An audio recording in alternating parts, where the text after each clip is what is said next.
I'm Dr. Rakhi, and I was told to keep this meeting as a very interactive meeting, so we'll not be having any PowerPoint lectures. So, the topic for the discussion today is use of albumin in patients with cirrhosis. So, when we are discussing albumin, we know that it has multimodal effects beyond oncotic function, which we obviously use albumin. We're using now in different contexts in the management. There are some clear-cut recommendations where it has to be used, but again, there are a lot of gaps of the dose that has been suggested in the guidelines. Most of us are not following that, for instance, for a spontaneous bacterial peritonitis, can I have a show of hands? How many of us are practicing that 1.5 grams day 1 and 1 gram per kg day 3? No, none of us, I think so. And even when you rationalize and think, even though it comes from a very large and a very good randomized control trial and a very key trial, which was published in NEJM way back in 1969, I think so. But the thing is, nobody's wanted to see that what was the rationale also of skipping the day 2. Then how did they arrive at this dose of 1.5 grams per kg? And it was basically in the context of preventing renal dysfunction in a high risk SBP. And the classification that they did for high risk SBP was also very vague, just taking a cutoff of bilirubin above 4, because now more and more often we see patients with acute and chronic liver failure, very deeply jaundiced, where it can actually be very harmful also to give very high dose of albumin. So I would like to know what are the challenges that you face in day to day. So there are two contexts where we can have a discussion on. One is the inpatient context, where we see different sets of patients, like for the infections in different sites. SBP is one, non-SBP infections, particularly what we are seeing more often in the setting of sick patients is pneumonias, and lung is a major concern for all of us. And renal dysfunction, AKI. AKI again, we have different AKI. We have a setting of HRS AKI, pre-renal AKI. We have ATN AKI, which is a more difficult phenotype. So different context is there in the setting of inpatients, and outpatients obviously more easy. But again, in outpatient long-term albumin administration, what are the goals, how much dose, how long to give, how much to give, and what are the targets? So these, I feel these are the important questions that we can, that these are the things which we usually face in the daily practice. And should we be targeting a serum albumin concentration? Should we be chasing that? What is the relevance of understanding serum albumin in patients with cirrhosis? So those can be the key things that we can discuss. So can I have some key problems or challenges that you face when you read these guidelines or suggestions of how to use albumin, the data? What do you find conflicting as of now? We can be very interactive and just have a discussion, because that will be very good. What should be the optimal dose? Because guideline says it should be 1 gram per kg. So, in particularly in Indian patient, if we consider as 60 kg, then we need to give a 3 albumin 100 ml of 20 grams. So that is very costly as far as. So how should we go ahead with that? So I would, again, the question is very relevant, and this is the most important thing. So we'll take up inpatient scenario.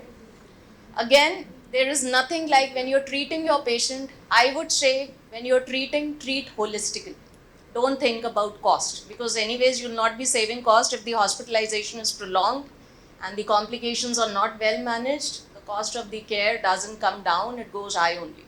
So we have to be very, very, I don't feel that cost should be one factor in the inpatient setting. You have to be aggressive. How we treat and prevent the complications which are associated by giving irrational albumin, not dividing the right dose, is also very important. So what has now been suggested, and we have proposed these in the guidelines also, even I think so many of you must not have read, for ACLF, we have proposed clearly that because ACLF, the more the patient is sick, so you're dealing in an intensive care unit, you're dealing an outpatient with AKI, or you're dealing with a patient who's semi-sick in the hospital ward with maybe some low mean arterial pressure, with refractory ascites or difficult to manage ascites grade 3.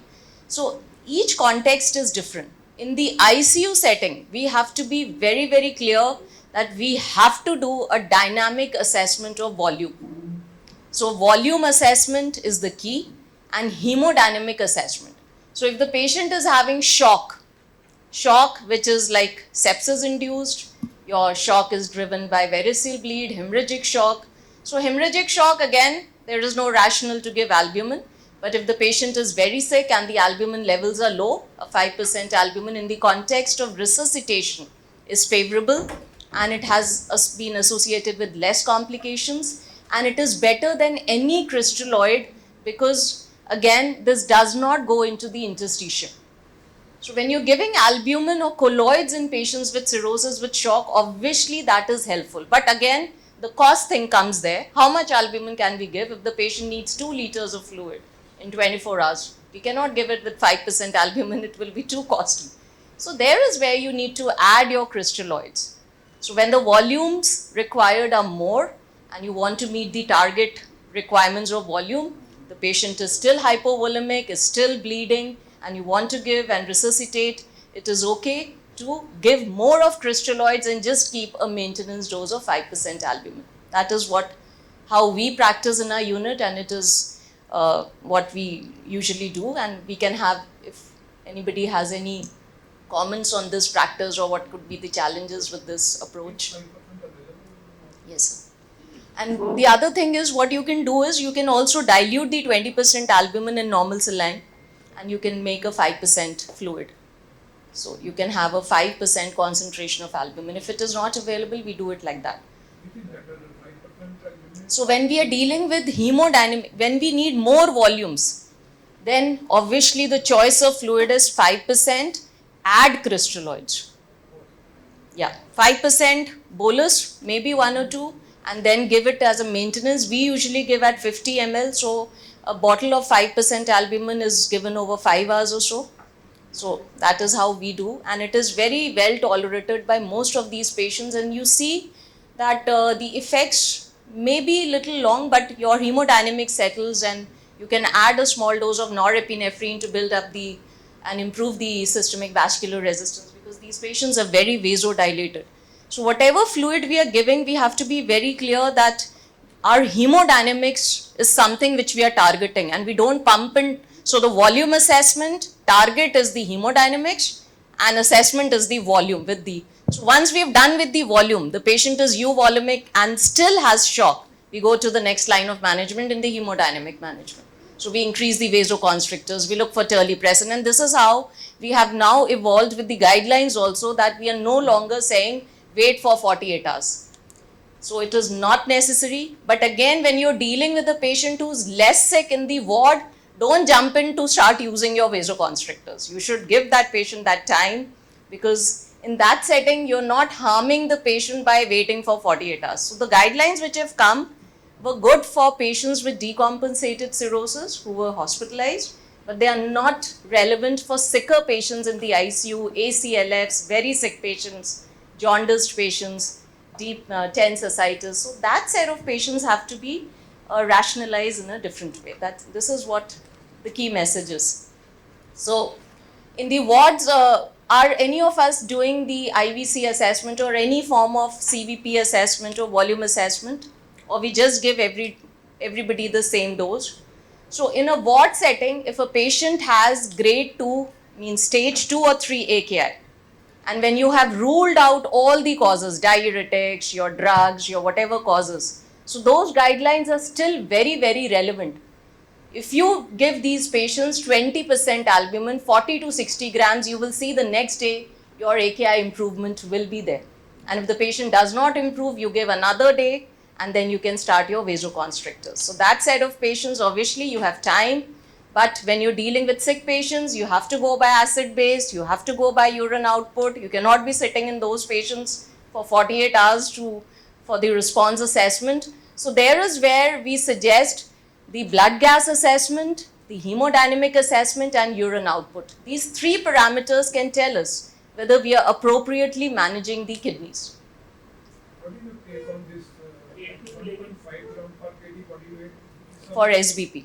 This is 1 gram per kg was So 1 gram per kg I have used in many patients without any problems with, I said, stage 2 or 3 AKI which has not improved and the patient is hypovolemic. Like, you should be knowing that it is not in the spectrum where the patient is already going into volume overload. If the patient is, yes, this dose of albumin is very good, and if you give it slowly, so 3 bottles almost 40 to 60 grams is well tolerated and gives desired results.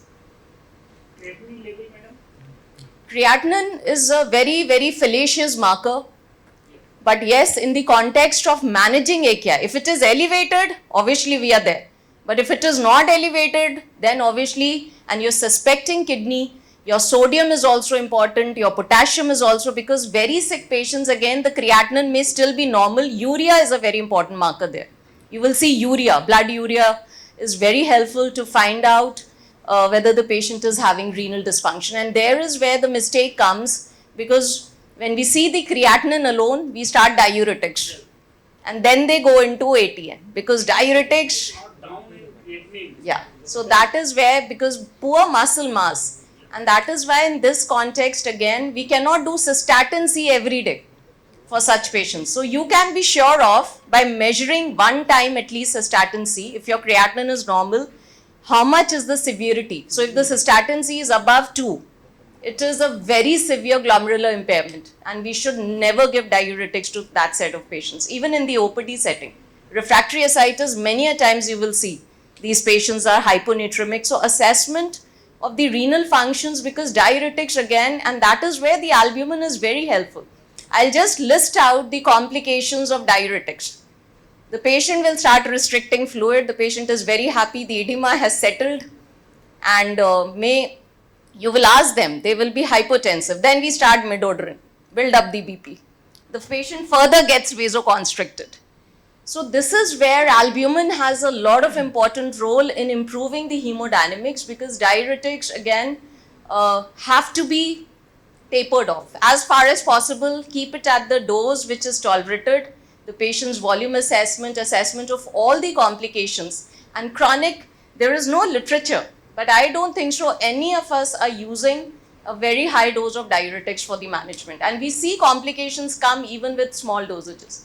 So again, when you're dealing with very difficult ascites, grade 3 ascites, and you know you have appropriately done your hemodynamic management, you have given some vasoconstrictors to build up the mean arterial pressure, you've given albumin in such patients, diuretic, then you can use a strong diuretic like a torsemide if you want a quick desired action with pedal edema, severe ascites. You will see if you build up the albumin, give at least 60 to 80 grams in the first week, give aggressive diuretics, you will be able to just remove all the edema fluid in next 1 to 2 weeks, and the patient is drinking appropriate volumes of fluid and is not volume restricted. When we are aggressively treating with diuretics, this is something which need to be ensured. If the patient is still not losing fluid, the question comes whether the patient is compliant with the salt, is taking some form of black salt, the sendha namak and all that said. So they keep doing these things. So if you dig out in the history, you will see that they may be taking some salt which is there, or the patient has diuretic resistance. So in the diuretic resistant cases, there is the concept that you measure your urine sodium, your patient is not losing sodium, but he's compliant with the diet. He says that he's totally compliant. You make it a zero salt approach, and then you can easily consider an early tips in these patients. Don't wait for the patients to go into the late phase of the disease. Consider an early tips rather than giving them diuretics, because they will be benefited early on in the disease phase, where we can just treat the portal pressures. The patient has not gone into the complications of refractory ascites. So early tips is something. So there is data now for early tips. I would just say a very interesting data which came up, which showed that the number of parasynthesis. So once the patient starts having these large volume parasynthesis, they showed that within the first 2 months, or if the serum creatinine or renal dysfunction has started to come in, these are the patients who you should just consider for tips.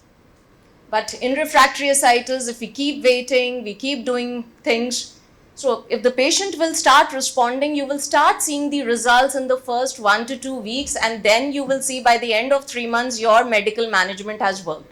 But at the end of 4 weeks, if your patient is not showing a clinical response, there is no point prolonging that. So if the MEL scores are acceptable, the patient is a transplant candidate and he can go for transplant. Transplant is the best option. But if the transplant, many a times we see 70% are not willing or they want time, TIPS is a very good strategy. Just a question regarding Indian patients, because many of the patients are very poor, unable to afford albumin. Yeah. And FFP be a good alternative. So the problem is FFPs will not, there are head-to-head studies also comparing different colloids. Unfortunately, albumin is albumin. Now if the patient cannot afford, either he goes directly for a liver transplant rather than wasting his time in all these therapies. But if it has to be managed, I would say that first, whenever we are starting treating our patients with cirrhosis, we have to go with an aggressive intent rather than waiting for things to get okay, I will see because I'm saving money. Actually, the money is not saved, the time is very critical. You need to see whether you're getting a desired response, the patient responds to your treatment, even in the outpatient setting. Like I say, for a refractory ascites, 1 month is the time period where we know, are we reaching those targets even 50%? And we should not be, because once they go into that cycle of complications, then all the therapies are very ineffective. The problem is, unlike Italy, where it is supported by the governments, in India, we do not have any I government. totally agree. The cost and the problems of where do they get transfused, the different brands which are available in the market and their outcomes on the effects on the patients, everything else also matters. But when we are discussing, I would say that the cost also efficacy in real world data has been published by the Answer group of investigators, and they have shown that if you overall look at the healthcare burden, hospitalization, which you're saving by improving the patient, actually the cost of albumin is nothing. Means when we are doing that and we are preventing the set of complications which they go into the cycle of hospitalization and then spending money on those, and then obviously they will be getting albumin in that hospitalization also. So that is one thing which I feel is important. Any bilirubin value you are keeping in mind as a cutoff while considering for tips? Bilirubin is a very important parameter, and in the setting of bleeds, so we have two sets of patients, refractory ascites where we do elective tips, and the other is the bleed. So the bleed population I will not consider bilirubin, because there the portal pressure has to be reduced in a setting which is acute, but in a refractory ascites, bilirubin carries a lot of meaning. So the lower is the MEL score. Yeah, sorry, please. Between K level and serum calcium level. Sorry, I didn't get you. Between K level, Vitamin K and calcium. Vitamin K. Vitamin K is also very important, because if you're suspecting, many of these patients usually start in India. The belief is if you have a liver disease, start taking boiled food, don't take anything. So if you go into the history, they are so scared of eating. And that is one myth. So nutrition is the key. Albumin and all is all in the background to add to the, but the thing is that they will be taking salt and restricting all other things which are they should be eating. So that is how they manage, and then they will restricting fluid. Water intake, they feel that the water accumulation, and they will be scared of drinking water, and that is why your diuretics become ineffective. Because for the diuretics to be effective, the patient needs to drink water. So that we can go up on the diuretics, you can add tolvaptan. When we add tolvaptan, we tell them we drink around 6 to 8 liters. This is my advice to the patient. They keep measuring 1.5 to 2. So because till you are not diuresing and you do not ask them to drink, and very careful monitoring of the kidney function test, all the electrolytes, weight charting, if they are not losing weight, there is the thing that they are having diuretic resistance. and they will get complications of diuretics. So wait, if they are losing weight, yes, they are actually responding, the kidneys are taking and they are able to reduce, they are causing natriuresis. You can expect that your patient will be, if he's losing weight, the diuretics are effective. But if the patient is not losing weight and is accumulating fluid, it is better not to go onto the diuretic but to do different things and check for all that. When you're looking at patients who are supposedly diuretic resistant and you're giving them the option of tips, how many of them actually land up with an encephalopathy post tips? Yeah, so that is also very important thing. And again, in this area also, there has been a lot of differences in the way people have started to do tips in this set of patients of refractory ascites. So people are not dilating the stents even to 8. You dilate up to 6. And we see, and importantly, we have to tell them that you have to monitor. At least I do monitoring of ammonia for these patients so that they do not land up into encephalopathy. And now ammonia measurements also is coming up in a big way in outpatient setting also. It gives so much information. Many a times you will see it's a marker of your muscle, it's a marker of your renal function, and so it is important that patients who have, where you suspect that the patient is advanced and will get into hepatic encephalopathy, these are the strategies. We should not dilate the tip stent. We should ask them to monitor. We should ensure that we have given rifaximin and lactulose and we keep them sound about constipation and other precipitating factors. If at all still this patient goes into hepatic encephalopathy, after 2 to 3 episodes of severe, we should consider blocking the stent, tip stent or whatever, transplant should be then advised. Whatever complications of HE also come, it is seen that they come over longer periods. Patients who've done well and then they get these complications. Professor, you spoke about pitfalls of chasing serum albumin. Yeah.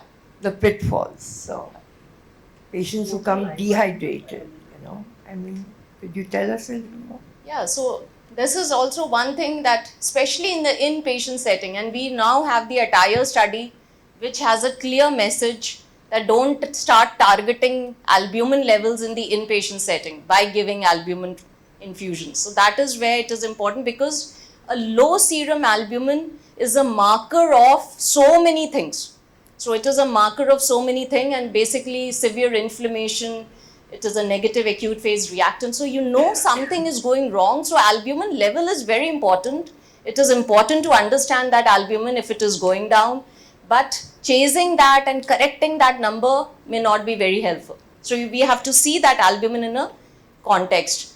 The second thing is in the outpatient setting, the again albumin levels should not be targeted. What we are targeting is we have an appropriate ascites control, and we should have a good hemodynamics. The patient should get diuretic response and the ascites can be mobilized. So all those things, if they are met, so we don't, again, we see that patients do well with 2.8 serum albumin, and you have built up the serum albumin to 4, the patient is very sick.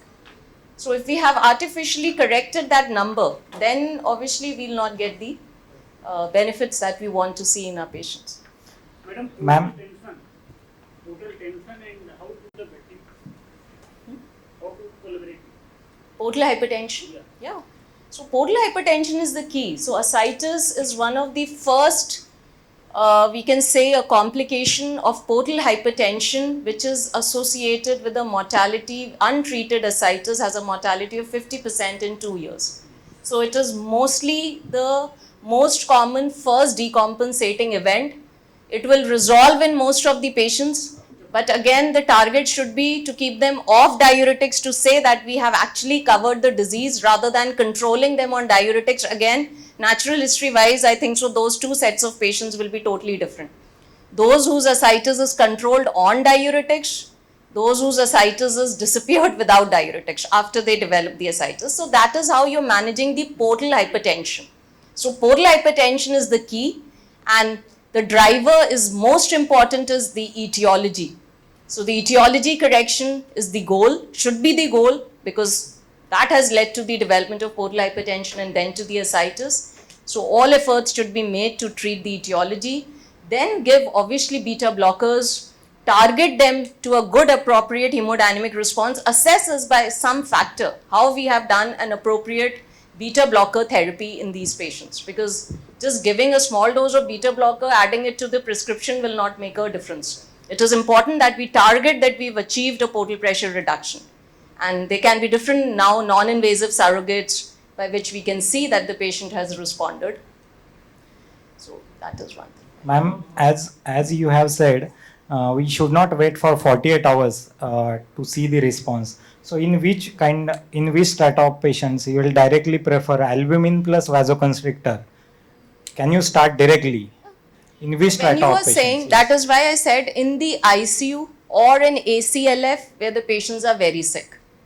In the ICU setting, maybe the patient comes with stage 3 AKI, he may not even require that protocol of going through albumin vasoconstrictor upfront renal replacement therapy. So in that setting, it is important that we look at all the other renal or uremic complications as well. Where is the patient, irrespective of the staging based on the creatinine levels and how we approach with a good volume assessment. If the patient is in severe shock, what will you do? Severe acid base, pH is 7.1, shock is there, he is non-oliguric.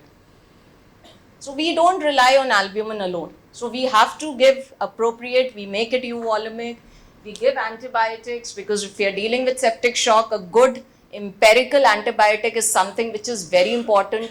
Correct the acid base if the patient is non-oliguric, and keep things ready for a renal replacement therapy.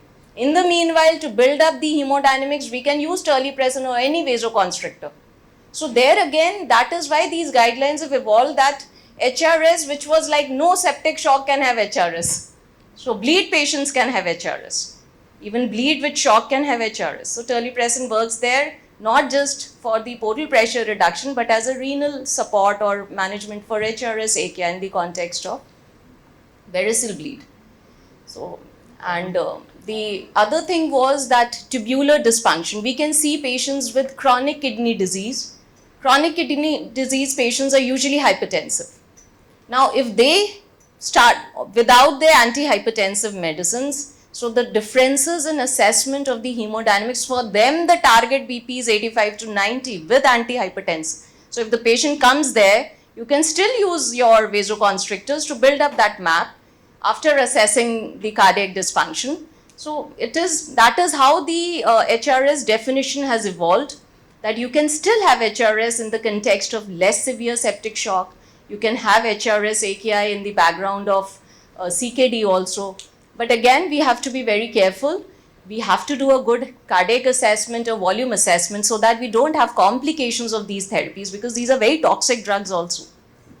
Yes. So that's the only concern, that we don't overuse them, but don't wait and underuse them also. Commonly, we see elderly patients in ICU admitted in shock, some cardiac dysfunction like either a low LVEF or a diastolic dysfunction. When they have come, intravascular volume depletion is found, but peripherally they are plethoric. Now, what will be your strategy for fluid management in these cases? Yeah, that's a very important thing, and we see very often. We see very often these set of patients. So how we do in our unit is that we actually do a dynamic assessment of the cardiac indices and the hemodynamics. So if the SVR, which you can calculate, is higher side, it is better to give inotropic agents and do not give them any fluids. Give them non-invasive support to mobilize the fluid, correct the etiology which has led to the problem of leading to this. And slowly you can see, give these patients more oral fluid. And if at all they are going into hemodynamic, it is better to put them on the ventilator rather than wasting time and organs are going. Then obviously your things, if you can manage them well with the other ways to give fluids, that is how we do. If the patient, we are dividing him of fluid and the patient is not getting any form of organ impairment, like the urine output is not dropping, the patient is hemodynamically stable, but he is hypovolemic. So there we can take a chance and wait for the lung functions to improve, so that whatever has led to that problem, and then we can slowly add 25% is what we prefer in such patients, with a very close assessment, giving very small volumes, just 1 vac and see the response dynamically. If they're getting tachypneic respiratory rate or the ABGs is showing a decline in the PF ratios, better to stop. Any difference in indication between 20% and 25% of albumin? Yeah, 20% and 25%. In the ICU setting, we see that 25% is more easily tolerable. We don't have data, but this is our practice. Now we have completely shifted to 25% albumin in the ICU patients. And whatever volumes you give, you can give them means you can give them around 75 to 100 grams also with renal replacement therapy, CRRT, and you will not see any problems. If the patient is euvolemic, not the hypervolemic, but euvolemic, and you need to build up the effective volumes. So this is the highest dose which we have given without any problems. The rate of infusion will differ between 20% and 25%? 20% we see is hypooncotic and causes more challenges with the lungs and other things. So where you're dealing in the ICU with refractory hydrothoraces, there still it can work, but pulmonary parenchymal issues, 20% we usually don't give.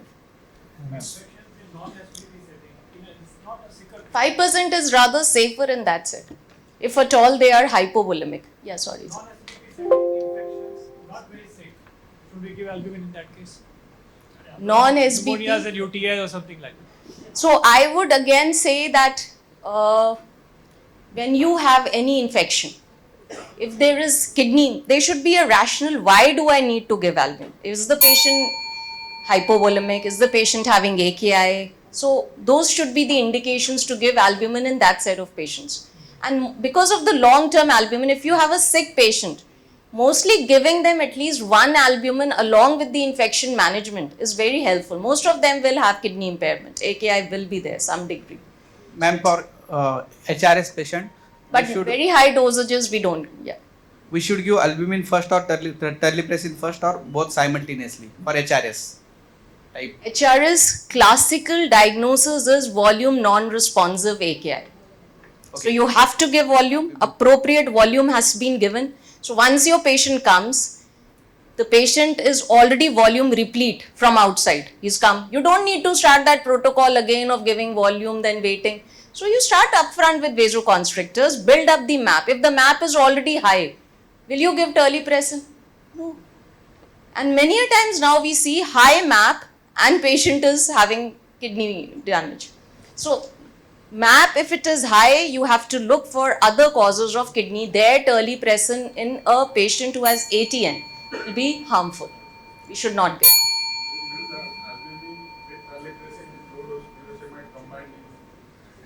That strategy is very good, being reported by SGPGI. But what we see, the problem with that strategy in any AKI setting, which is there and progressing, giving any diuretic can be very, very disastrous. But if the patient is recovering end, so even we are weaning the patient from CRRT or the patient is recovering from HRS and the creatinine is coming down and you want to have an effective, their IV furosemide is very helpful to mobilize the fluid, but not in a worsening AKI, not at all. Professor Aki, we really enjoyed your session. Thank you. Thank you very much. Thank you. Ma'am, is there any concept of oral albumin supplements for OPD patient or something, those who can tolerate? That is where I was saying nutrition. No need to give oral, means high protein intake, add whey protein, whatever form of albumin. But when you're giving intravenous albumin, it is not just for effective hypovolemia correction, but all the other effects which is not by oral albumin. A big thank you to Professor Maiwal for leading us in such an engaging and informative roundtable in albumin and cirrhosis. I would also like to thank everyone who's participated in this discussion here. I hope that you found it very valuable and thought-provoking. We'll take a break now and we'll reconvene here shortly at 2:30 p.m. for the post-lunch session, which will be an interesting session on endohepatology. Generally easily available, but the Denisella stents are available, can be employed. So just quickly, this is how most of the variceal assembly can be put. I'm just running through the video. For all of you who are just starting your journey and make sure that you learn this step. It's not always that you'll get a trained technician available to you. You should know the step of quickly loading the varix onto the quickly loading the band ligator onto the scope and be ready to, because sometimes what was just a diagnostic endoscopy and you put the scope in and patient retches and you can see a spurt. So you should be ready to do this in a matter of couple of minutes and be ready to apply the band.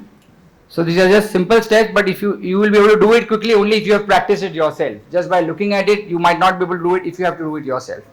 And so once you fix the band, we look on the screen, press it, make sure it is completely inside, adjust the position so that the thread is generally at around 7 o'clock position, close the channel, and then with the glove just apply it to see the suction, whether the suction is adequate. Now this is just a quick video about how we do it. Because of the band applicator, sometimes maneuvering across the UES can be little difficult, so just be gentle about it while you are entering the UES. With the scope, never try to force it too much. This is obviously a patient who was not bleeding, so we could take our time to assess the varices properly. See if you can see certain varices, yes, with some red color signs. Enter the stomach, suction and come back and start applying. Now certain troubleshooting points, like as I said, sometimes you wait for the readout, but this is a patient, this was third session of EVL, 2 sessions done. So some scarring from previous EVL, when you try to suck in, sometimes complete readout is not possible, but if you feel at a point that you have reached, you have taken part most of the varix, you can fire even if the readout is not seen.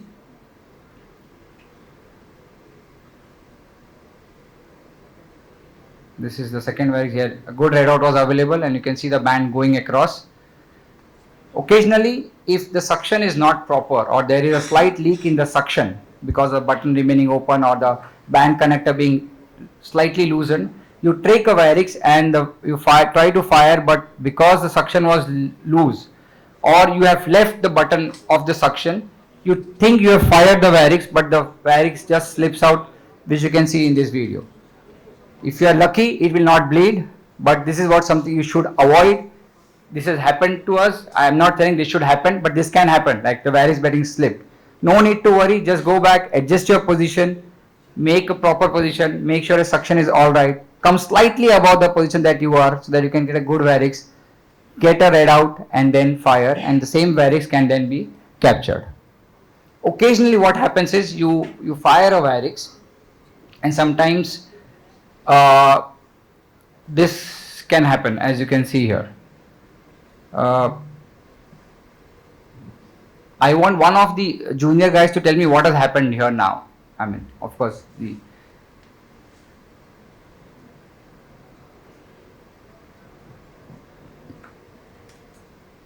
quickly, the junior guys, any students, what has happened? Yeah, 2 bands. The white band generally signifies the large band, but something more slightly interesting happened now. The band got slipped. If you could see, there was slight scarring at the end and there was oozing from this. If it is not the last band, nothing to worry, you can just go in and suck. But if it is the last band, you have to come out, load the variceal ligator again. And this is why I told you, you should know yourself how to load. So we went in again. Now, there's absolutely generally nothing to worry. Patient is mostly under anesthesia and intubated. This patient was not intubated because it's an elective EVL. So we went in ahead, found that bleeding point. Yeah.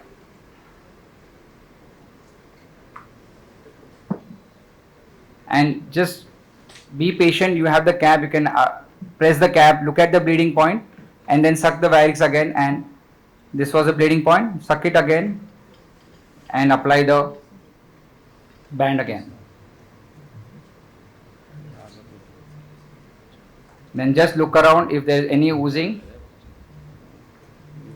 and once you see this, that there is no bleeding anywhere, the heart rate settles down. Heart rate of not the patient but the endoscopist and the anesthetist at this point, and then we are able to do. So as I said, troubleshooting, few points. If the band slips, don't panic, you have the scope, you can apply. If the bands are not there, you can still come out, apply the band and go in again. Bleeding from the same varix can happen for some time. It is generally small quantity, but wait there and observe. If the band slips, go in and band again. Don't band very close to each other because their ulcers will be formed. You don't want a circumferential or a semi-circumferential ulcer to form because that can lead to stricture. So be careful about not banding too close to each other. Something that is very indigenous to local band companies is sometimes the thread gets stuck. You fire a band and the thread doesn't release from the band. What do you do now? There are two things which all of us have learned. One is to fire next band. Sometimes the thread gets released. If it doesn't happen, you cut the thread from near the handle, remove the entire assembly, let the thread go out in the stomach, reload and go in again. And this has happened with certain indigenous local band companies. Sometimes because of unavailability of standard bands, because of cost issues or low resource status, we sometimes use these bands. So you have to be careful. But don't worry if the thread gets stuck. There's nothing. Sorry for the timeout. I'm just finishing. Post-procedure care is, we all know how to avoid aspiration and to continue PPI and sucralfate. So few important points. Sorry, the slide is not there. Go from distal to proximal. Target the palisade and the perforating zones. Do not release the suction till the proper ligation is there. In acute bleeding, blind banding at the junction might reduce.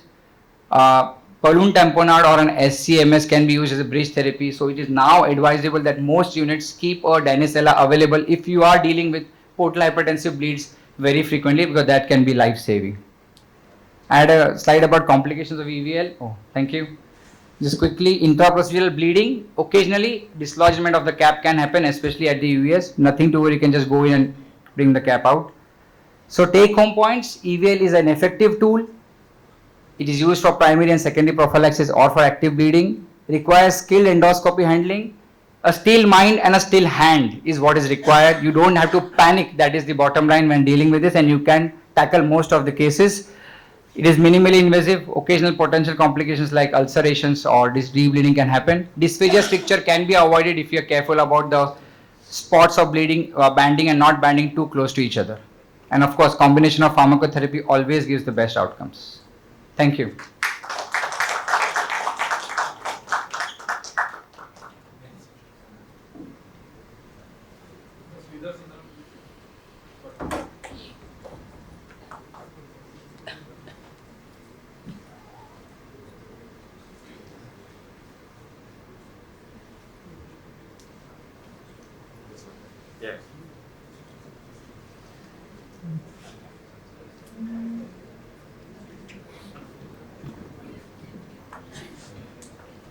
Good.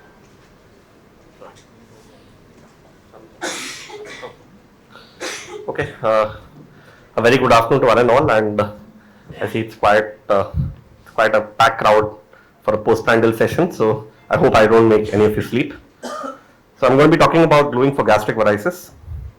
My disclaimer, I'm not a hepatologist, this is a hepatology conference, and at the end of the day, I'm a gastroenterologist, I go by my gut feeling, so just a disclaimer out there. So I'm going to be talking about development of glue, natural history of gastric varices, how to do glue, and of course challenges in practice. So super glue, as we know it, was developed by Harry Wesley Cooper Jr. He worked for Kodak sometime in the 1940s, and during World War he was developing gun sights and also trying to fix the hoods on the aeroplanes. So he developed this glue which was methyl cyanoacrylate, and eventually it became available as Eastman 910 or super glue commercially in 1958. So 910 signifies 9 to 10 seconds for solidification. So 910, which is why. And of course he became quite a celebrity, and strangely I found a kid's book or something that my son also has, the development of super glue. So clearly there were medical applications. They started in the Vietnam War, initially as a hemostatic agent, and basically what cyanoacrylate does, it in the presence of water, it cures itself and forms polymers. So in simple words, so there are various polymers available, ethyl, N-butyl and N-octyl, that are commercially available. So, and we use N-butyl. So coming to gastric varices, we all know the natural history of gastric varices. They occur in 2 to 20% of patients with portal hypertension. The cumulative risk of bleeding is significantly higher than that of esophageal varices. The risk factors, we know, larger varix, any red signs, or as a as a patient progresses in his child class, there's a higher risk of bleeding and the mortality is significantly higher. And we all go by the endoscopic serine classification, which was given way back in 1989. And to be honest, I think this is what is relevant to us. I think Ankit will talk about the hemodynamic classification later. So I think this is the classification that we need to know. So indications for endotherapy, I'm stating the obvious clearly. In a bleeding gastric varix, endotherapy is needed. But what about primary prophylaxis? There is one randomized trial, again, Dr. Sarin's group published in J.Hepat al. in 2011, said that primary prophylaxis is better than beta blockers, better than observation alone. And again, a randomized trial published in a retrospective study published in Hepatology International sometime maybe 3 years back in 2021, again showed that primary prophylaxis is better than observation alone. But if you look at the Bavino guidelines, they say beta blockers, no role for primary prophylaxis. And I think Dr. Sarin proposed an algorithm wherein he said that if there are high risk varices which are larger than 20 millimeters in size, if there are red color signs or the MELD is high, it's preferable that you do some form of primary prophylaxis. But then again, this is up for debate. I'm not here to question. I'm not here to talk about indication in primary prophylaxis. Coming to techniques, I mean, of course, there are various techniques that are available to us. I think now with EOS, BRTO, interventional radiologists also available, there are a lot of techniques. I'm going to talk about endoscopic glue. So glue was first described by Nip Sohendra way back in 1986, and like he said, when it comes in contact with these bases such as water and blood, it polymerizes and obliterates the vessel, and the reaction is exothermic, and there is some amount of intimal damage that also occurs. We use the N-butyl cyanoacrylate, not the octyl one. Now that is because it polymerizes rather quickly in 4 to 5 seconds. So as soon as you inject within 4 to 5 seconds, it tends to polymerize. So which is why N-butyl cyanoacrylate. If you compare it with other modalities, like I said, there is band, there is sclerosing. Is it actually better? Data is limited. This is a Cochrane review from 2015. If you look at level 3 evidence, it's very limited. So no, very few randomized trials, only 6, and all low quality evidence. But overall, all of them found that glue was better than either sclerosing or band ligation. So simple approach to gastric variceal bleed: assess the circulatory status, respiratory status, vasoactive drugs. I think we all know this. Antibiotics, restrictive blood transfusion strategy, evaluation of the coagulation parameters. Although there are no guidelines for transfusion, urgent endoscopic assessment, and of course an intensive inpatient setting. So I think these are standard. This is nothing new that we're talking about. Question is, how do you prepare for glue? Okay, clearly, when you have a large gastric varix, you want to prepare for glue in a certain way. So make sure that all the healthcare providers in and around have some form of eyewear. Coat the tip, if possible, with dipidol. We often use olive oil also, it's available, or silicone gel that is available in the endoscopy unit. Determine the dead space. If you have a larger book catheter, the dead space may be bigger. 21 to 23 gauge needle. Prepare glue in 1 ml syringes, preferably of 1 ml aliquots in 2 to 3 syringes, preferably. And again, he says lure lock. I don't know. We don't use lure lock. Most importantly, keep acetone handy. Now, acetone is important because you want to save your scope. You want to make sure, because acetone can make the glue. It tends to dissolve the glue. So make sure that acetone is always available in your unit. Technique: puncture the target varix and inject 1 ml aliquots. Again, injection should flow without resistance or mucosal elevation. So that technically indicates that you're inside the vessel. Flush the needle with dead space volume. It can be either distilled water or it can be D5. Again, they say that sodium in NS or in RL tends to polymerize glue more quicker, so which is why they avoid that. Then retract the needle, wait a few minutes for glue polymerization. Again, palpate, and then you can inject more. Now,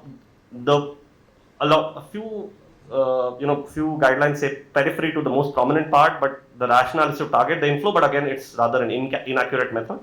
Again, pure glue is better than dipidol if you're talking in terms of embolization. But then again, if you're talking in terms of risk to scope, of course, with pure glue, it's going to be more. And lastly, of course, I took 2 of these signs, catheter tuck or tenting sign and dead catheter sign. I think I can see Dr. Saraswat here. Excellent article by him in JCH maybe 10 years back. If you can, for the students here, if you can read that, it's a wonderful article. There are 2 signs that he talks about. One is the catheter tuck sign, wherein once the glue solidifies, when you're trying to pull back, it usually pulls the varix with it. So that is the catheter tuck sign, and the second is the red catheter sign. That means that you've not done it adequately. I'll show videos for both. So this is again a large gastric varix, had a recent bleed. You can see a red spot here. So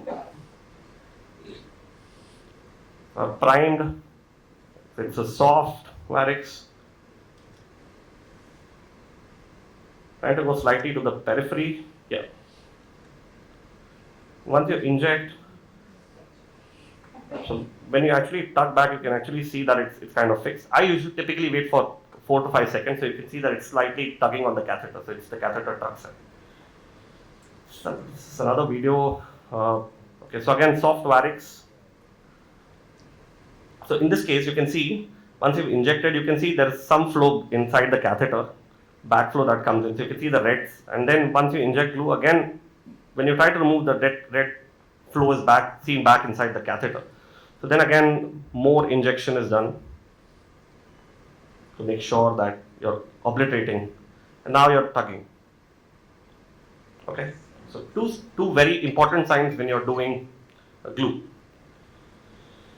So reasonable amount of data, good initial technical success, but rebleeding rates are high. I think Ankit will cover the EOS part. Now, how do you follow up? You typically palpate with a blunt tip instrument. Areas, if it's dimpling or if it's soft, you might repeat the intervention. For lesser curve, you do band ligation anyway. And after eradication, maybe endoscopy within 3 to 6 months or yearly after. And again, if there are new varices, recurrent gastric varices that are developing, you should actually get a cross-sectional imaging. Maybe an endovascular approach is good. Complications, we all know 3 to 24%, pain, fever, ulceration. The factors that increase the risk of embolization, we all talk about embolization. The largest available series on glue says the risk of embolization is around 0.7%. So it's less. It's not known to occur commonly. Again, symptomatic embolization may be even rarer.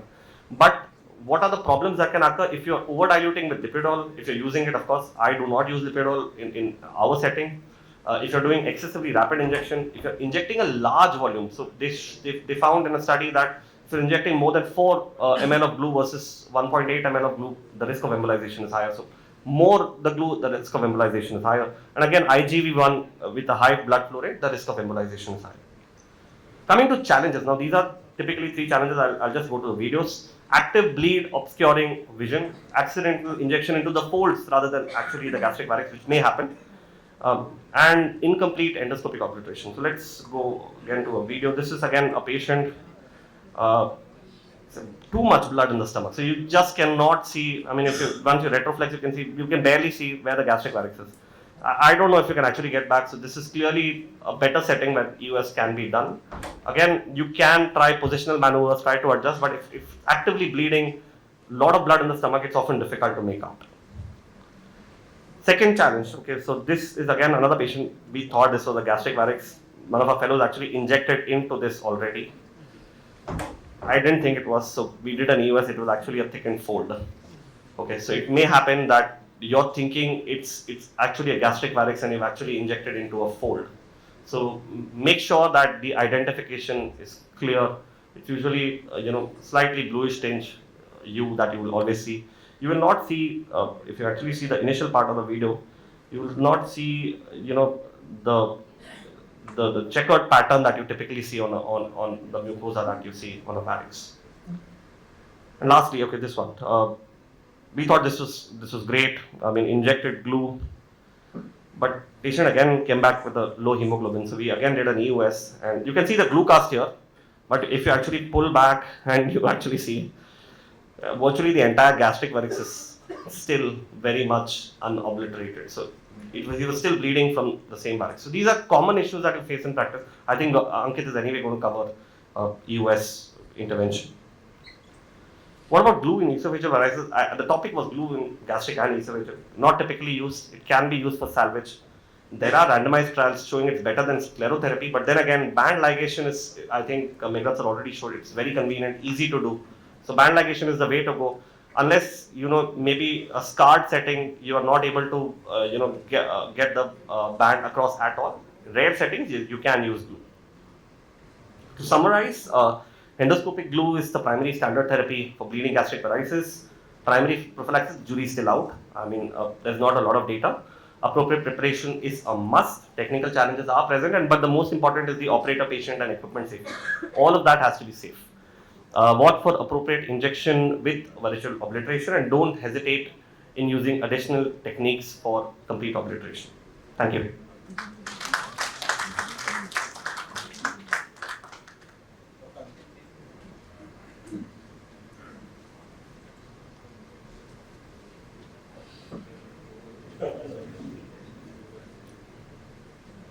Thank you. I think Sridhar has already validated my talk. So,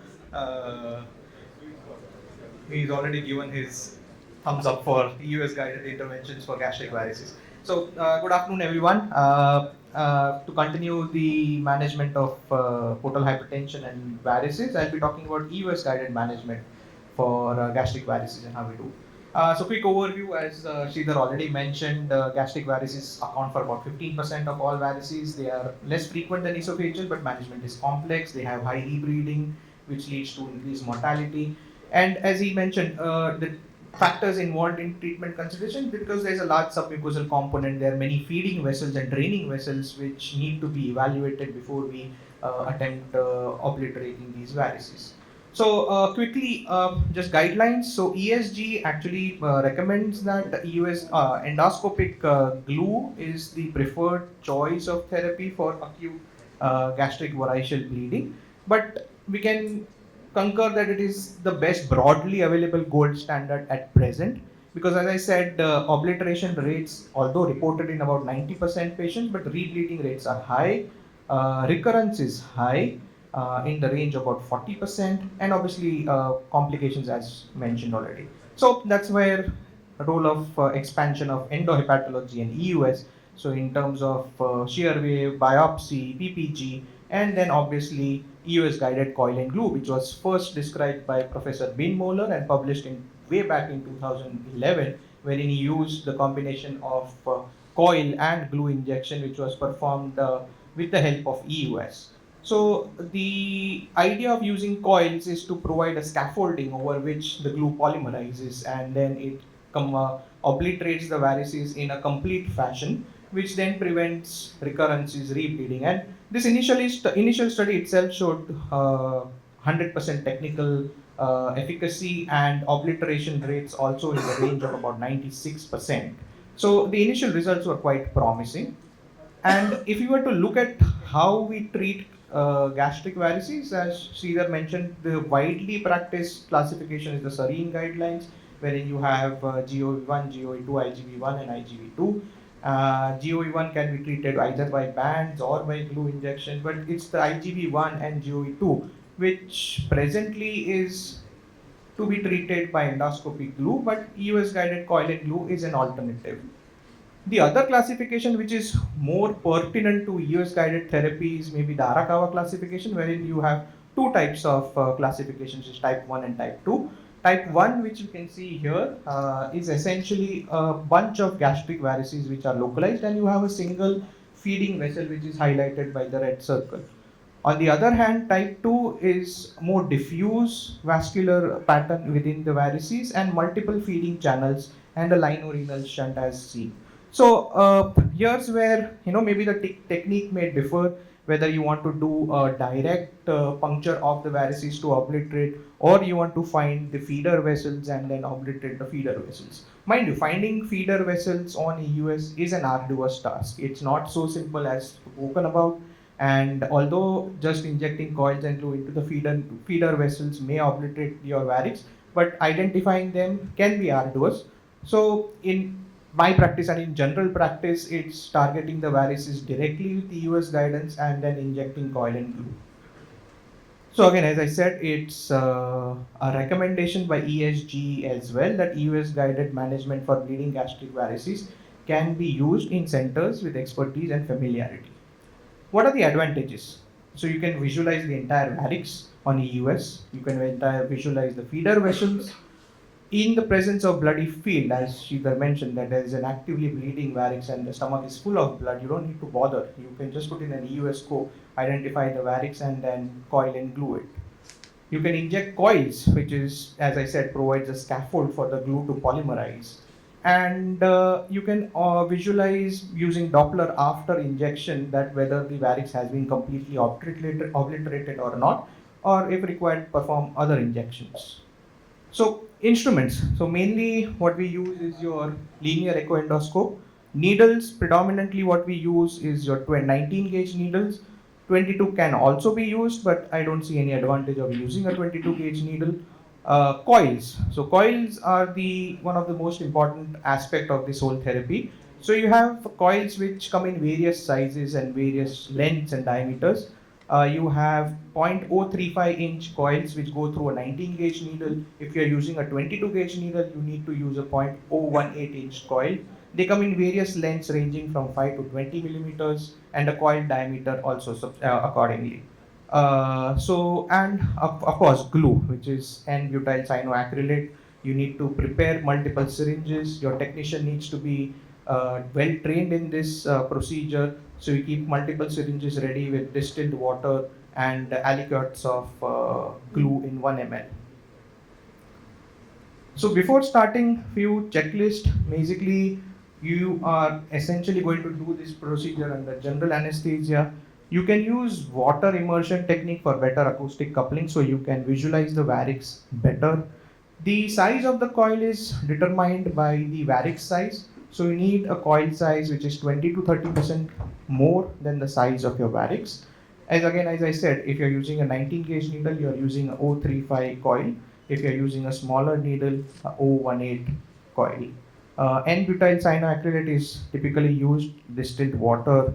And one more thing you need to make sure is that your needle is well flushed, it's primed with water, and then you start injecting once you puncture it. Approaches can be either a direct puncture of the varix or, as I said, feeder vessel embolization. So direct puncture can be either transesophageal or transgastric. Transesophageal is preferable because you are going through the muscular layer of the esophagus and the stomach, which provides a tamponade effect. Whereas a transgastric direct puncture, you may have a needle-induced bleeding. Feeder vessel embolization, as I said, you directly target the feeder, which is ideally transesophageal, and inject coils and glue over there. So this is a video where you can see a large bunch of varices over here. So I'll slowly try to just pause it over here. So once you have entered the varix, you may want to aspirate blood, and not every time you need to do that. In my practice, I do not aspirate blood once you are inside. You have a prime needle. Then you load your coils and you insert the coils one after the other according to the size of the varix.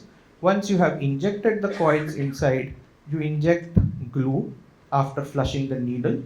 And once you injected the glue, you can see an echogenic area. So if subsequently you still feel that certain areas of the varix are still not obliterated, you can repuncture, re-inject coils, and then inject glue subsequently. The important part is once you have injected glue and coil, you want to pull back your needle into the sheath and push out your catheter outside of the scope and pull the entire assembly out together as a whole. You do not want any glue which is adherent to the catheter to come into your channel and block the channel. And as I said, you do Doppler identification of the veins on the patient there and there after the injection to see whether the vein has been completely obliterated or no.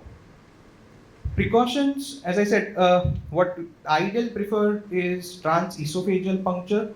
Transgastric puncture can be challenging because sometimes what may happen is that the vessel may just get pushed and it tends to float. So your puncture may not be good and you may not be able to enter the varix well to inject the coil and the glue.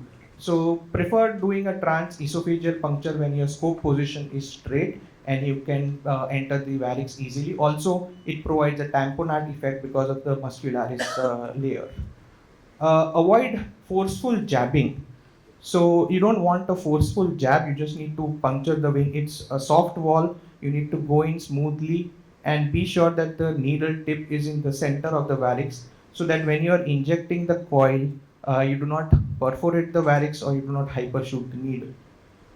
Again, as I said, if you jab the needle too hard and if the needle tip is at the edge of the varix, your coil may perforate the varix and come out, or you may perform a partial coil deployment. So again, challenges occur if you are using a larger coil or due to previous glue injections or angulated scope position, especially if you are doing a transgastric puncture. So try using a straighter scope. Make sure you are using the correct size of coils, and make sure that the needle tip is always visualized when you are injecting coil and glue.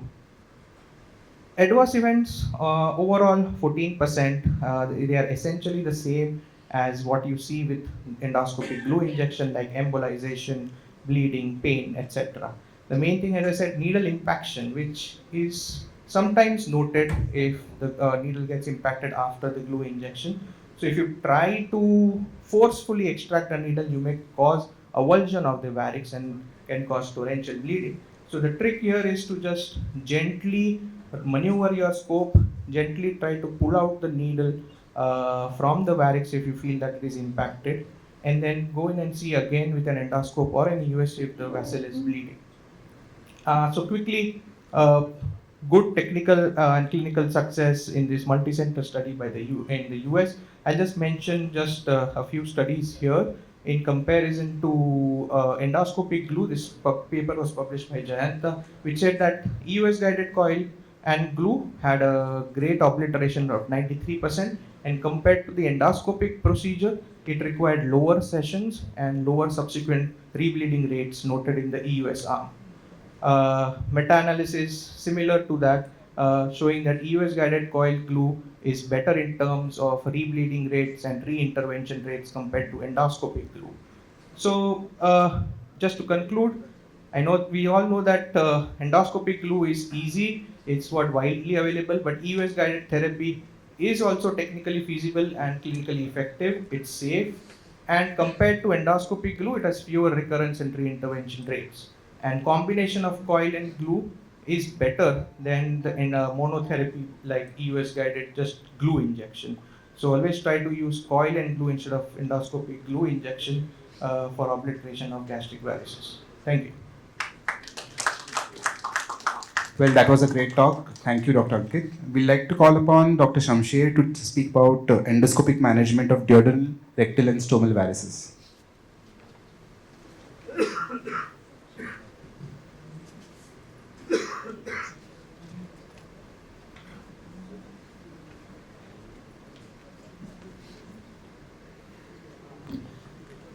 Good afternoon, everybody. At the outset, I'd like to thank the organizers for giving me this opportunity to talk on this really interesting topic in endoscopic management of portal hypertensive bleed. And I'd like to thank my mentors for making me able to give this talk to you today.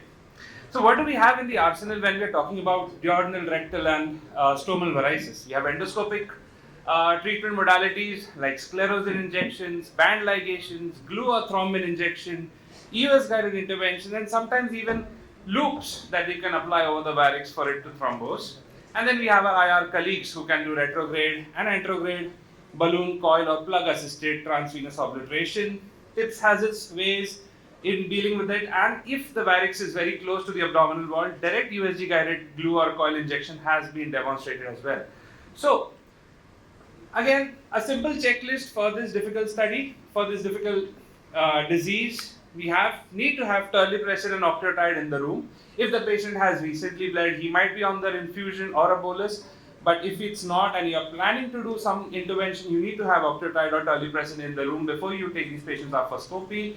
The IV fluid should be ongoing, blood cross-matched and reserved. There should be an ICU backup, antibiotics according to the standard protocols. And yes, the most important thing, keep all your endoscopic accessories at an arm's length. You don't want your technician to run around, get another band from another room. Preferably, try and do it in the early hours of day if possible, preferably with good colleagues around, because two brains working at the same time will really help. IR guy, number on the speed dial, because we want, if something goes amiss, you want the IR to help you out in this. And the most important, you need to start yourself on a beta blocker before you take these patients off for therapy. So the Japanese in the early 90s gave a classification of all sorts of varices and they said that form F0 to F3, where they have given a descriptive classification for varices. But when I looked at these ectopic varices, when we were doing scopies for them, I thought let's reclassify them as just two simple classifications, where I would say they're single small or single large. Now, for me, it was a 15 mm cutoff, where I would say if it's small, it's less than 15 mm. If it's large, lumen occluding, I would say it's large. Or the second classification is carpeting. The whole lumen is filled with varices, and this is what helps. This classification actually helped me understand to manage our patients in a better way, and I'll show you how. Let's talk about rectal varices.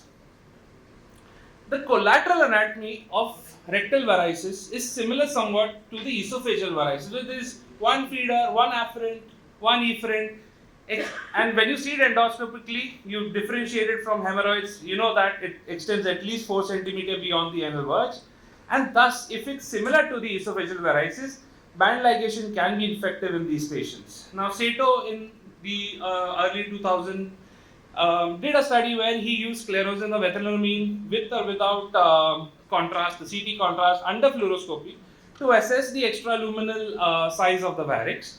But over the years, people have learned that glue or thrombin they have recently used is slightly better to injecting sclerosant in rectal varices, because sclerosants like ethanolamine may induce bad ulcers. And they have made a kind of a unpublished consensus that variceal ligation is equal to glue injection. And yes, glue or band injection can tackle these simple large and carpeting varices, but you need to know that, yeah, okay, this varice is large, maybe not be able to suction into my band. I may not. So it decides on table what you want to do, inject in those varix. If you're banding, use a gastroscope with standard bands. And Sato in his paper said that you need to do it weekly so that you eradicate these varices completely. Now, just a simple video that I got where you see these carpeting of rectal varices, and once banding occurs, then you'll probably see like a whole bunch of varices they have seen in the rectum. A note on EUS, Dr. Ankit has made my job a little easy, where you can use EUS not as a first line maybe, but yes, as a like a rescue therapy in patients with bleeding rectal varices, where you can use 19 gauge or 22 gauge needles. You can assess the flow on Doppler, and if preferably you find a low flow collateral on Doppler, you can use directly coils. If not, then coils with glue and thrombin can be used. The coil size needs to be about 1.2 times the short varix diameter. And if you don't have those many, that big a coil size in your endoscopy department, use the same needle, inject more coils. Check the flow post Doppler, and if you still have no coils left, you can add in a bit of glue through the same needle. Localize the feeders, embolize, because that decreases the number of coils, but it's easier said than done. Now, another study video that was published in 2017 where they used EUS and they put about 5 mm coils, 3 or 4 of them inside the rectal varix, and then they checked it on Doppler, and they found out yes, the flow was minimal, and then they injected a bit of glue because the varix, the diameter, the varix was not completely obliterated.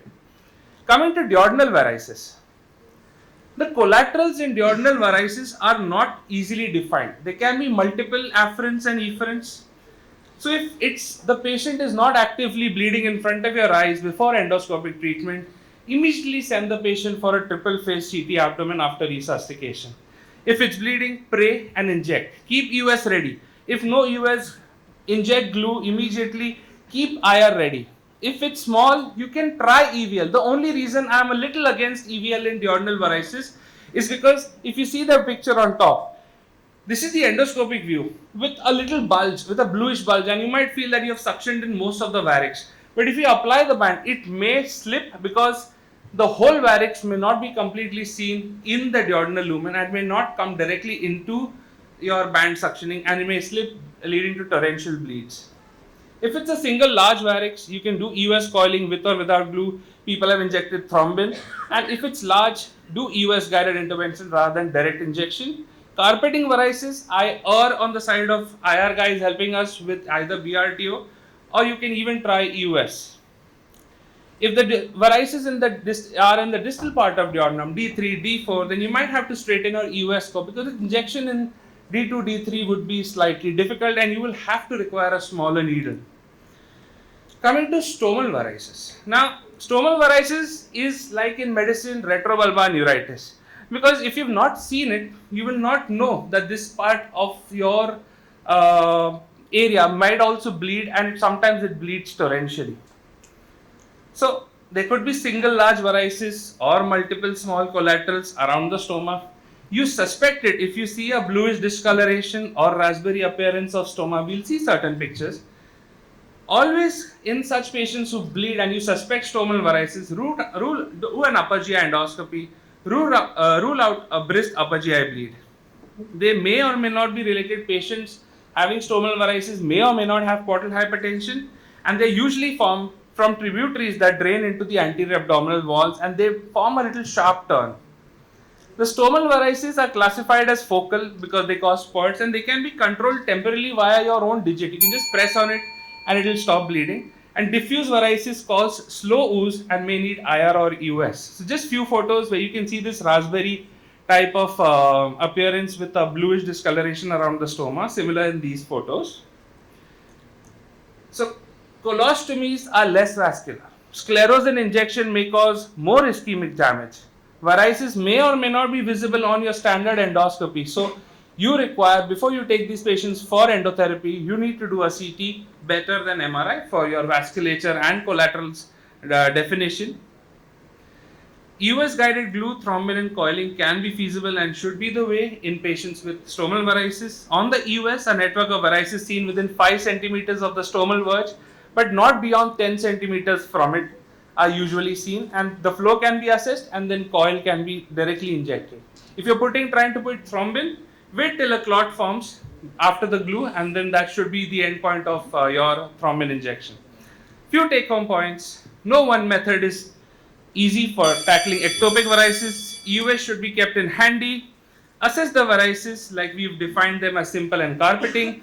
And the last slide, if I would be given the opportunity, I would say rectal varices, any size, band, glue, EUS as backup. Duodenal varix, EUS, small, you can directly inject, but single large, EUS with or without coil, without glue, coil plus glue. And if it's carpeting, refer to your IR colleagues. If it's stomal, do a CT first, and then you can decide on EUS versus IR versus direct, even ultrasound guided glue insertion. Thank you for your time and attention. As an ectopic varix. Thank you, Dr. Samshir. That was really comprehensive. Now I call upon Dr. Arun for a talk on SEMS in acute variceal bleed.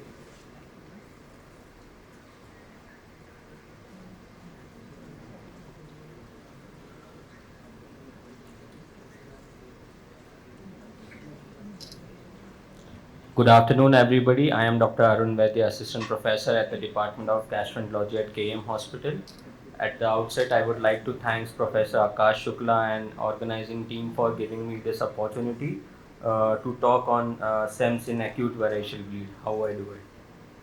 So whenever the patient is coming with the acute esophageal variceal bleed, management include hemodynamic resuscitation, pharmacological therapy followed by endoscopic therapy.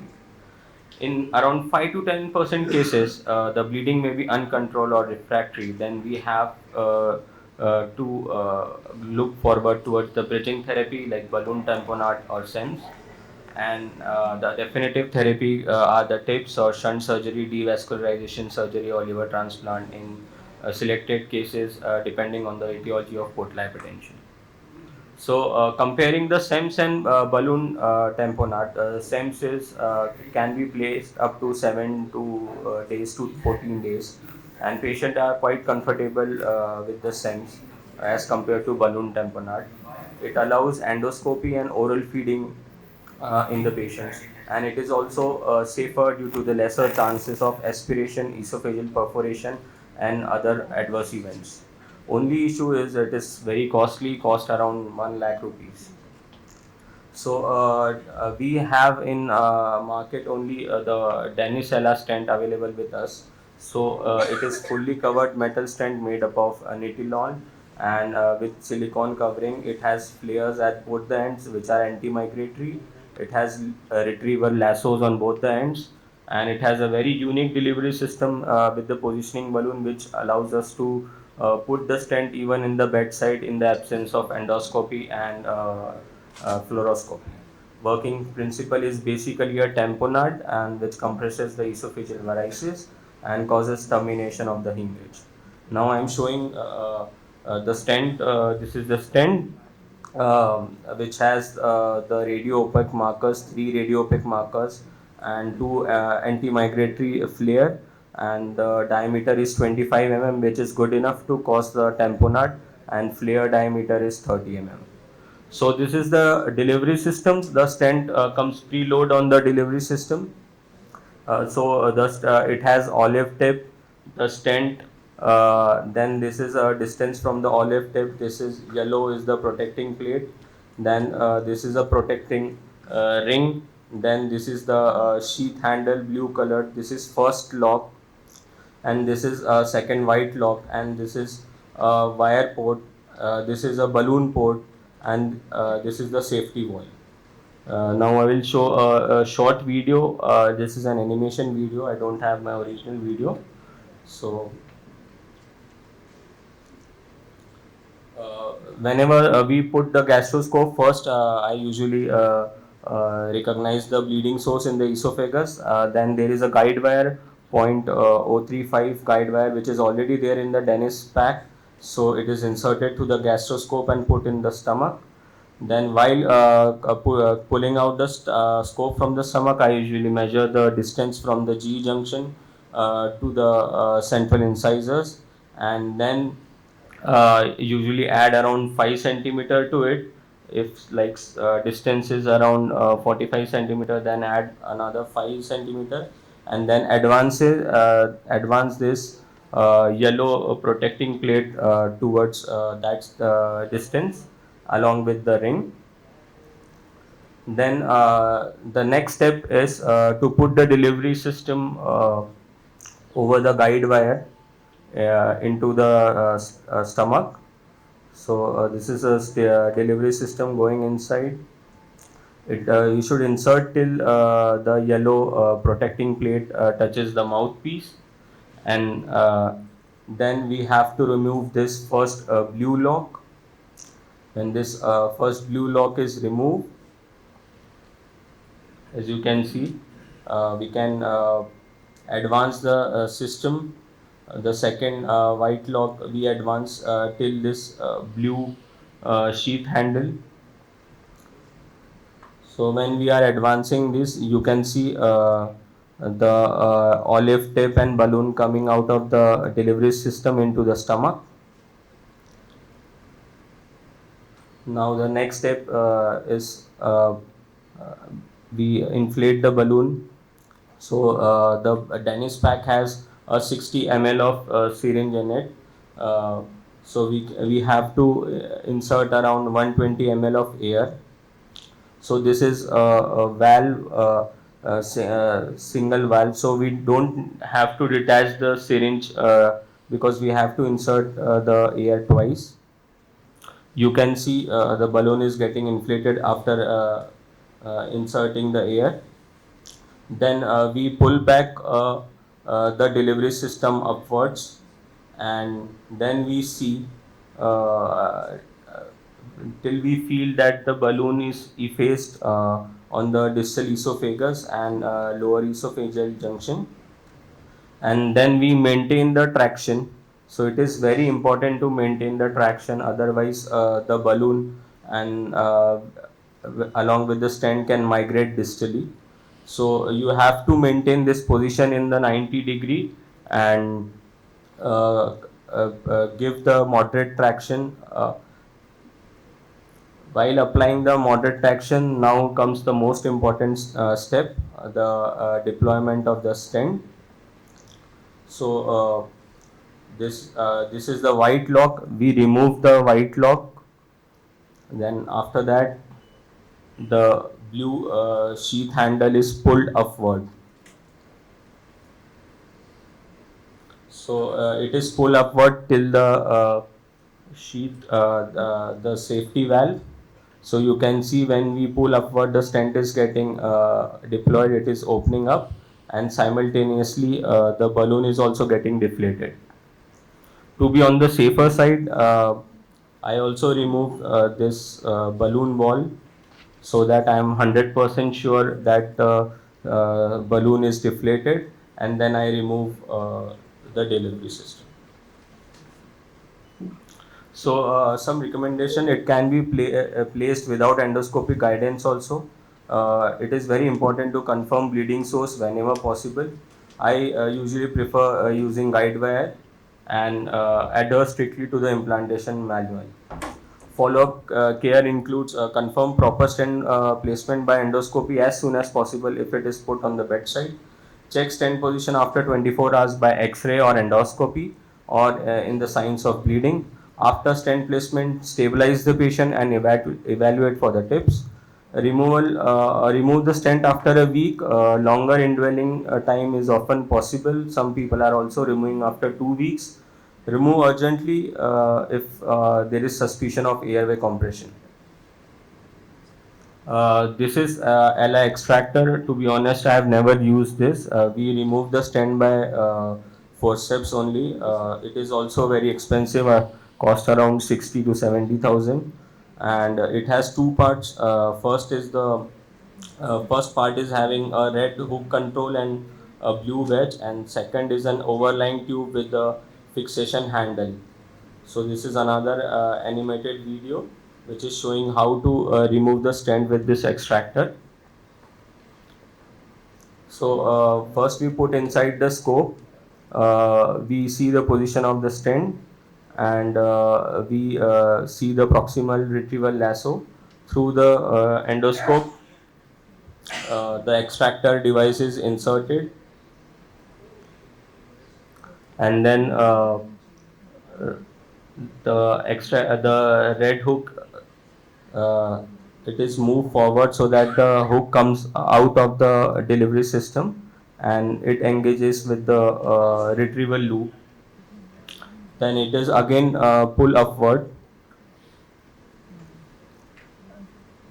so that we are sure that the hook comes in the retrieval loop, and then we push this system a little bit forward so that the stent is locked in the extracting system. Then we remove the endoscope.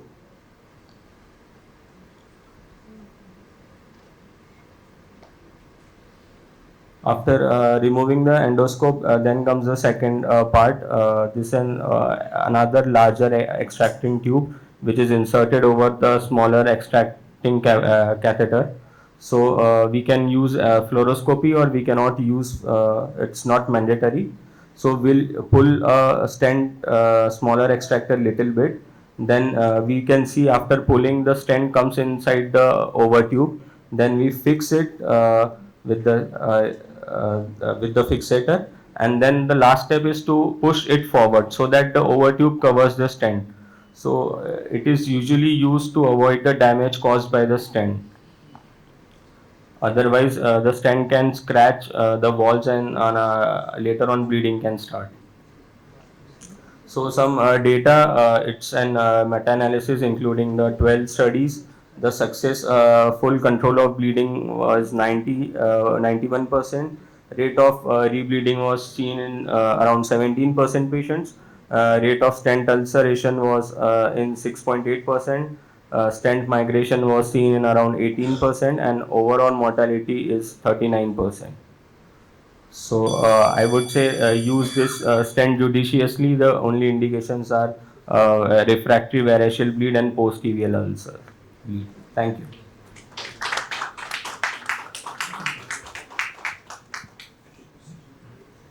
I would like to thank all the speakers for such interesting talks.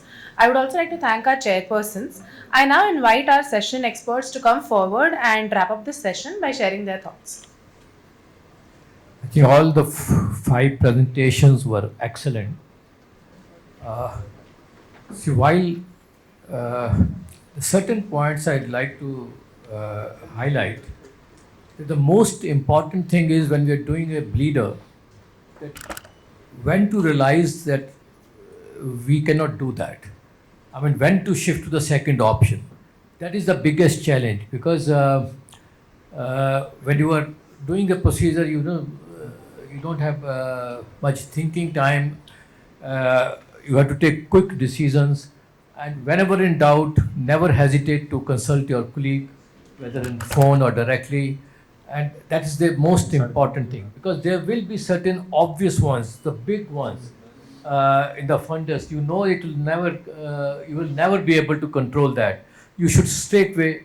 I mean, even there, then again comes the call whether you have to do a US or you have to go for IR. Maybe in such situations, your IR colleagues are the best people to handle that.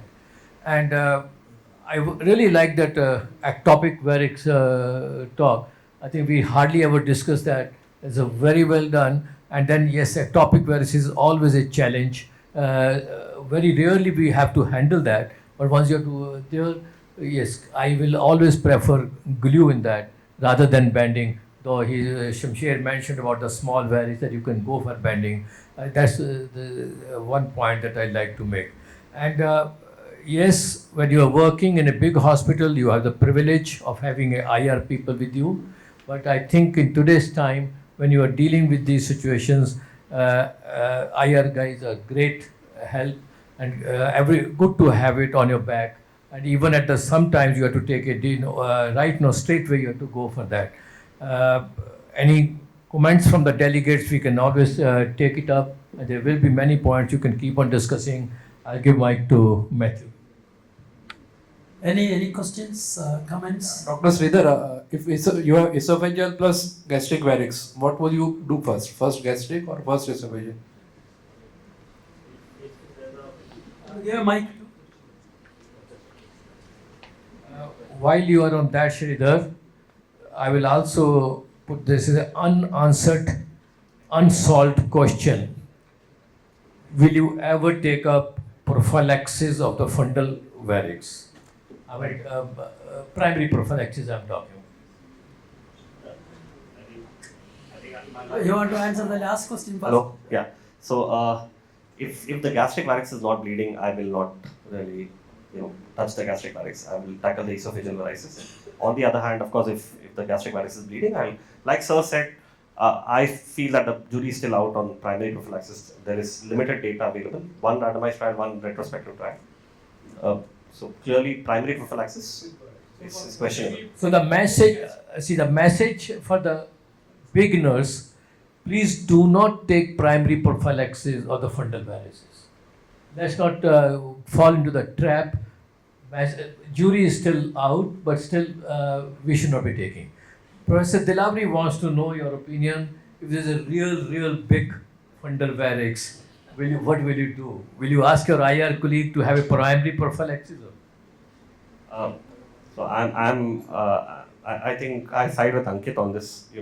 I do a lot of US, so I would often go ahead and do an US guided coiling. I would often prefer doing an intravaricial injection in those cases wherein you are able to tackle the entire varix in one go. Maybe inject 2 or 3 coils and inject adequate amount of fluid. Professor Mathur. So I'm odd man out in this crowd.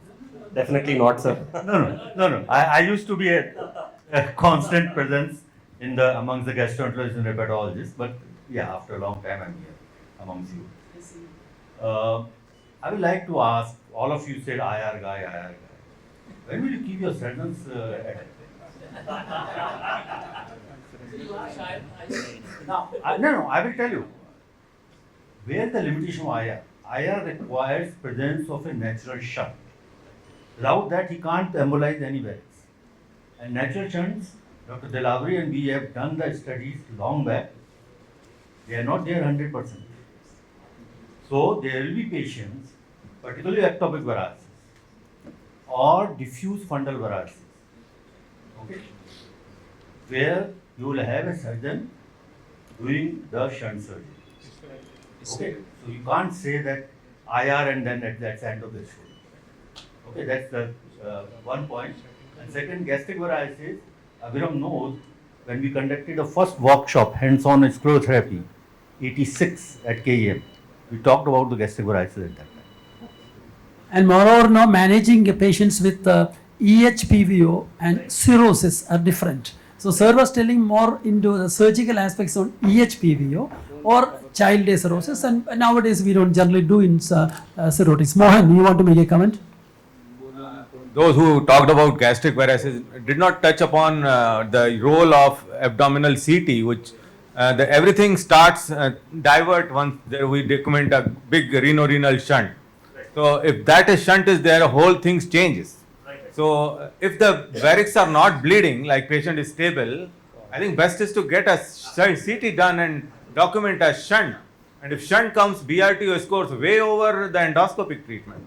So I think we must keep in the algorithm a CT scan in a non-bleeding, actively bleeding, no point that we must stop it, but still we must do a good CT to document a shunt and then do a BRTO, better than much better. Sir, I think that's a very valid point. So just one question. Yes. Although it is very rare, but hardly one of two cases I have seen. That is caput medusae, very large caput medusae with aspiration and maybe bleed or head bleed. Bleeding outside? Bleeding outside. Okay. Any experience? So ectopic varix, guy, Shamsher. Yes, sir. So you like to answer that? Take a mic. Come here. We are dealing with a lot of ectopic varix. Like my last photo that I showed, there was a varix here on the abdomen. You get a CT done. And in these patients, if there's a large ectopic varix, the first thing that you tell this patient is that you can put a little abdominal binder, not go in crowded places, not travel in crowded buses or trains, because any trauma can lead to bleeding. Now, of course, if that varix we had to tackle, we would always think probably direct USG guided coiling or glue if he bled. That is one. The jury is still out on primary prophylaxis for ectopic varices on the abdomen. It's a very difficult choice. But if we need to understand what is his daily route, if he's working, if he's someone who is going to travel in a crowded place, that is the time when you would also want to think of probably getting a CT, localize the afferent efferents, probably directly injection of ultrasound guided coil, or ask your IR guys to look at it, coil it. I think in this type of varices, there is an option of getting into the para-umbilical veins and embolize it. But when it's actively bleeding, then suddenly you have to do either compression or you can ask IR guys to inject.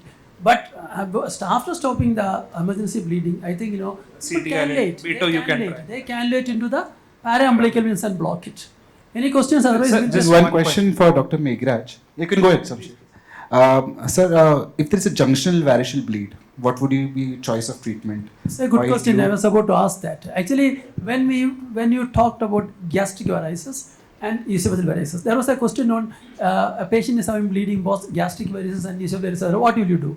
Actually, you inspect the varix. If you see there is recent stigmata of hemorrhage from the gastric varices, you tackle that. Otherwise, you suppose even if there are large esophageal varices, the gastric varices actually showing a recent stigmata or an ulceration, you do tackle that. That is more important. But in junctional varix, it is very, very important. I just also want to comment on the first speaker. You have casually told that you have done very well. You have casually told that you start in the G junction. It's preferably just above the G junction. That is better, no? Try not to. Junction is, I was trying to tell is, if you are not able to locate in massively bleeding, then start at major G junction, start there. But generally, you are right. In an elective setting, we just start proximal to the G junction. That is very important. And this question is for both of you. The person who spoke on gastric varices, the person who spoke on esophageal varices. Junctional varix, how will you tackle? So I have one small question. Let this question be answered. Yeah. No, gastric varices, junctional varix, Sridhar, what will you do? So junctional varix, I would prefer to. It's actually in the it's in the gray zone. It's esophagus. He's the man which is handling esophagus, so he will. So, but for junctional varix, what we prefer is a glue injection in junctional varix. Junctional varix generally do well with glue injection rather than a variceal ligation. I don't know what the house thinks, but I prefer to inject glue in a junctional varix. They tend to do better. Any opinion? Question. No, junction. No. Junctional varix actively bleeding. What will you do? Junction means no in the junction. Yes, I agree. Lesser curve actually you go with esophageal varices banding. Sir, just one question. We talk about not doing primary prophylaxis for gastric varices. But if the patient requires anticoagulation, then what is the jury saying? If he requires anticoagulation for any other thing, like he's butt carry or he's an atrial fibrillation patient requiring lifelong warfarin, then should we tackle the gastric varices first and then go ahead with? No, actually, truly, there is no data to say that. But in my experience, I'll say, post-TVL, those who are on anticoagulants, even if you restart on the third day, they're likely to rebleed. So we many times have very, very serious post-TVL bleeding when we restart them on anticoagulants. Any comments, doctor? I think we can. I have a small doubt. How do we minimize the risk of embolization post glue injection, apart from the volume? Minimize the risk of embolization. Minimize the risk of embolization. So a lot of people use Lipiodol. Lipiodol has basically two benefits. One, of course, it slows the rate of polymerization. You're saying embolization. Okay, sorry. Yeah. Okay, so you're saying embolization. In my head, I was thinking scope damage, but yeah. Okay. So risk of embolization increases with Lipiodol. So typically, you use standard pure glue. At least that's what we do in practice across the board. I'm sure about the government hospitals, at least in Bombay, they do that. But apart from that, I don't see anything else that you can technically do to reduce the risk of embolization. Now, again, the technique, a lot of people say go from the periphery to the center. I don't know how there's no data to suggest. That basically means that you're going from in the afferent, you're trying to target the afferent into the main bulge part to the efferent. Again, that's a very rough method. It's very inaccurate. You really don't know if you're actually targeting the afferent or not. So there is really, apart from the rate of injection and maybe the volume, there's really no way to. Just one last question. Volume is total volume or single in a patient? No, total volume. So you're injecting in 1 ml aliquot. Sometimes, if you have a very big virus, you may inject 2 ml, right? But you're not going to go beyond that. You're not going to be able to inject 3 ml. Let's be honest about it. Even with the dead space that you have in your catheter, let's say you try 3 ml at once. And I think all of us, when we started out doing it, we tried all of this and it doesn't work. It blocks your catheter easily. So the maximum volume you're telling is 3 ml? No, I'm not saying 1 ml aliquots is what. Aliquots are more important. Yeah, 1 ml. Aliquots are more important than the drop. Yeah, 1 ml. So you just use aliquots of 1 ml, not more than 2 ml at a time. Sir, a patient of Budd-Chiari syndrome on anticoagulation and large varices. So what is the protocol for stopping anticoagulation or not? Patient is on warfarin or Tabiclot. You mean to say esophageal? Large esophageal varices, prophylactic banding. Again, I think the data's there's no large data on this. Most of us practice banding and then starting anticoagulation. What people currently are doing, even though there is no data? Maybe that's. Actually, in these settings, what we can do is continue these patients on enoxaparin. There's only one retrospective data that says that post-evil bleeding is lesser or comparable to placebo on enoxaparin. It's just a retrospective one study. So you can continue these patients on enoxaparin, switch off the night dose, do the binding in the morning, restart the evening dose, and continue on enoxaparin till you eradicate the varices. No. Now there are many other variables. Suppose a patient has portal hypertension, patient has portal vein thrombosis. Then becomes a challenge. A patient has a significant thrombocytopenia. There are a lot of variables involved with that. But I agree that you have to. I think we had a wonderful discussion and a lot of all the presentations were. One more question. Okay. Last. So with fundal varix, we say that primary prophylaxis is right now we avoid it. If the patient has large esophageal varices with high risk signs and associated fundal varix, do we tackle the esophageal varices alone, or since we want to take care of esophageal? The first question asked. It was already answered, I think. Esophageal varices not the fundal varix. So even if the patient is bled, we will not.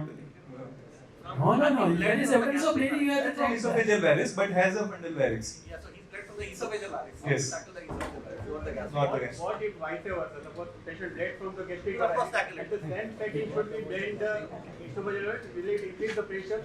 VRTO should not. And chances of the No, I think Absolutely. No, we have to wind it up now.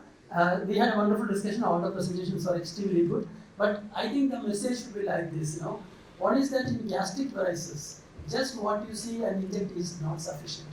In lesser curve or GOV1, it's okay. GOV2, it is something more that Mohan has already highlighted that. Always try to do that. You have to actually, my talk, and I will be showing that. It is actually many things are beyond that. You see a lot of collaterals. There will be shunt there. So the treatment of gastric varices endoscopy is only one part of it. There is something more than that. We should actually really involve IR people in that. In gastric varices, especially GOV2 and IGV1. And of course in ectopic varices also, I will never put a band. But of course experiences are different, but I always involve IR people, but I usually use EOS gated glue injection if there is active bleeding, or even without EOS I can inject in active bleeding. But all of this, I think involvement of IR people is very, very important. And Danishella is really because it is very easy to get Danishella rather than systemic tube now. It is very difficult to buy that now. The time was called like this. But it is the only problem is now, it is only a temporizing procedure. It is only a temporizing, please note that. So thank you so much. Thank you always for giving this opportunity, and thank you my co-evaluator as well as chairpersons. It was a wonderful session. Thank you so much. Thank you everyone for your valuable insights. We'll move on to the next session.